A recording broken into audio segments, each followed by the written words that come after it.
Very good evening, welcome to news at 4 PM. నేను Sunil. CM పదవికి సిద్ధరామయ్య రాజీనామా చేశారు. గవర్నర్ అందుబాటులో లేకపోవడంతో రాజీనామా లేఖను లోక్ భవన్ సెక్రటరీకి ఇచ్చారు సిద్ధరామయ్య. కాసేపట్లో ఆయన ఢిల్లీకి వెళ్లనున్నారు. ఢిల్లీ కాంగ్రెస్ అగ్రనేతలను కలవనున్నారు. సిద్ధరామయ్యకు ఏ బాధ్యతలు అప్పగిస్తారన్న దానిపై ఉత్కంఠ నెలకొంది.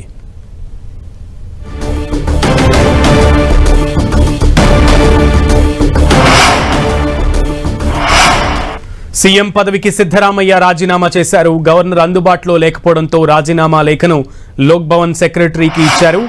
కాసేపట్లో సిద్ధరామయ్య ఢిల్లీ వెళ్లనున్నారు. ఢిల్లీలో కాంగ్రెస్ అగ్రనేతలను కలవనున్నారు. సిద్ధరామయ్యకు ఏ బాధ్యతలు అప్పగిస్తారన్న దానిపై తీవ్ర ఉత్కంఠ నెలకొంది.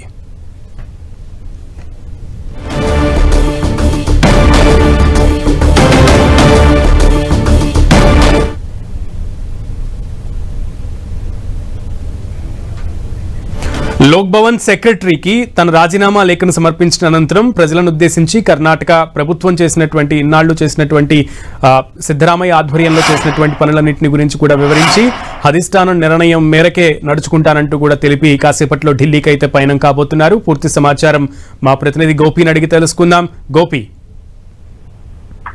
కొద్దిసేపటి క్రితమే లోక్ భవన్ కు చేరుకున్న సిద్ధరామయ్య తన రాజీనామా పత్రాన్ని సమర్పించడం జరిగింది. అయితే గవర్నర్ అందుబాటులో లేకపోవడంతో గవర్నర్ ఆమోదించిన తర్వాతనే నూతన కార్యవర్గానికి సంబంధించి ఏదైతే ముఖ్యమంత్రితో పాటు ఇతర మంత్రుల ప్రమాణ స్వీకారానికి సంబంధించిన తేదీని ఖరారు చేస్తామంటూ కూడా లోక్ భవన్ కు సంబంధించిన ప్రత్యేక కార్యదర్శి చెప్పడం జరిగింది. అయితే ఇప్పుడు సిద్ధరామయ్య ఢిల్లీకి బయలుదేరి రానున్నారు. అయితే ముఖ్యంగా ఇటు కాంగ్రెస్ కి సంబంధించిన పెద్దలతో ఇటు సోనియా గాంధీ, మల్లికార్జున ఖర్గే, రాహుల్ గాంధీతో పాటు ప్రియాంక గాంధీతో కూడా ఆయన భేటీ కానున్నారు. దీంట్లో ప్రధానంగా చూస్తే ఈ యొక్క భేటీకి సంబంధించి ఆయన రాజ్యసభకు వస్తారా లేదా అన్న దానిపైన ఇప్పటికీ కొంత క్లారిటీ లేకపోవడంతో మరి తదుపరి ఆయన ఏం చేయబోతున్నారు, ఇటు పార్టీకి సంబంధించిన ఒక ఎమ్మెల్యేగానే ఉండిపోతారా లేదంటే అధిష్టానం చెప్పినట్టుగా ఇటు రాజ్యసభ స్థానాన్ని స్వీకరించి ఆ తర్వాత ఏదైతే రాజ్యసభ స్థానంతో పాటు ఇటు ప్రతిపక్ష నేతగా కూడా ఆయన కొనసాగుతారా అన్న దానిపైన కూడా ఇప్పటికీ ఒక క్లారిటీ రావాల్సి ఉంది. అయితే ప్రస్తుతం సిద్ధరామయ్య రాజీనామా తర్వాత తదనంతరం రేపు మరోసారి సిఎల్పి నేతను ఎన్నుకుంటారు. ఆ తర్వాత సిఎల్పి నేత ఎన్నిక తర్వాత ఎల్లుండి ప్రమాణ స్వీకారానికి సంబంధించిన అంశము ఇతర వివరాలను కూడా కాంగ్రెస్ పార్టీ ప్రకటించే అవకాశాలు అయితే కనపడుతుంది. ముఖ్యంగా కర్ణాటకకు సంబంధించిన ఈ అంశంలో మొదటి నుంచి కూడా అంటే 2023లో ఇటు ప్రభుత్వం ఏర్పాటు అయిన తర్వాత పవర్ షేరింగ్ కి సంబంధించి 2.5 సంవత్సరాల పవర్ షేరింగ్ కి సంబంధించి డీకే శివకుమార్ పట్టుబడుతూ ఉండడంతో మరి దీనికి సంబంధించి అధిష్టానం కూడా కొంత సానుకూలంగా స్పందించడం జరిగింది.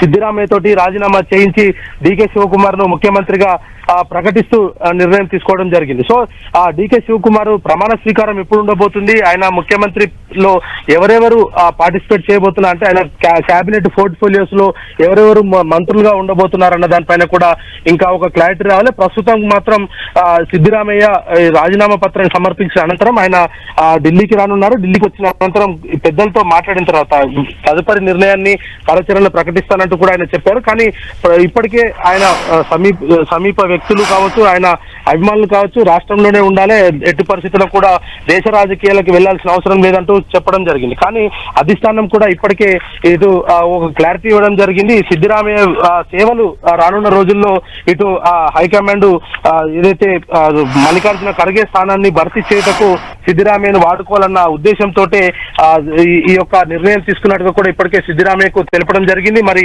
సిద్ధరామయ్య ఈ యొక్క ప్రపోజల్ ఒప్పుకుంటాడా లేదా అనేది కూడా రేపు కాంగ్రెస్ హైకమాండ్ పెద్దలతో చర్చించిన అనంతరం ప్రకటించే అవకాశాలు అయితే కనపడుతున్నాయి. సునీల్.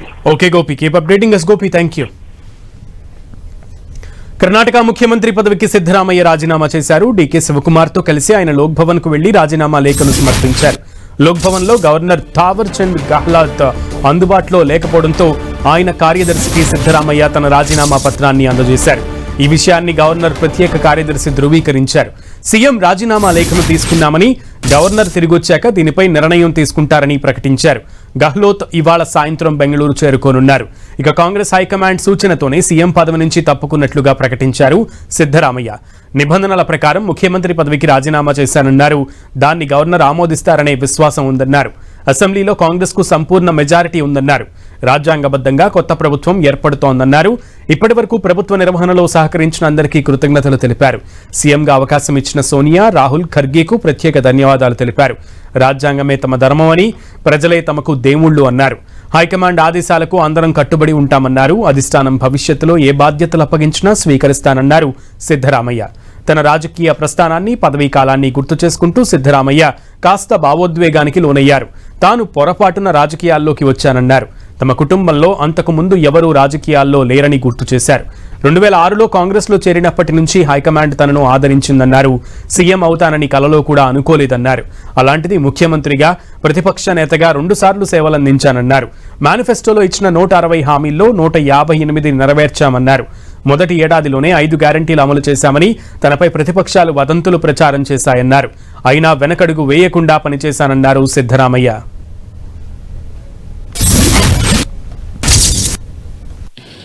ಹೈಕಮಾಂಡ್ ಅವರು ರಾಜೀನಾಮೆ ಕೊಡಿ ಅಂತ ಹೇಳಿದ ಮೇಲೆ ನಾನು ನಾಳಿದ್ದು ರಾಜೀನಾಮೆ ಕೊಡ್ತೀನಿ ಅಂತ ಹೇಳಿದೆ. ಅಂದ್ರೆ ಈ ಒಂದು ಹಾಗಾಗಿ ಇವತ್ತು ರಾಜೀನಾಮೆಯನ್ನ ಸಲ್ಲಿಸ್ತಾ ಇದ್ದೇನೆ.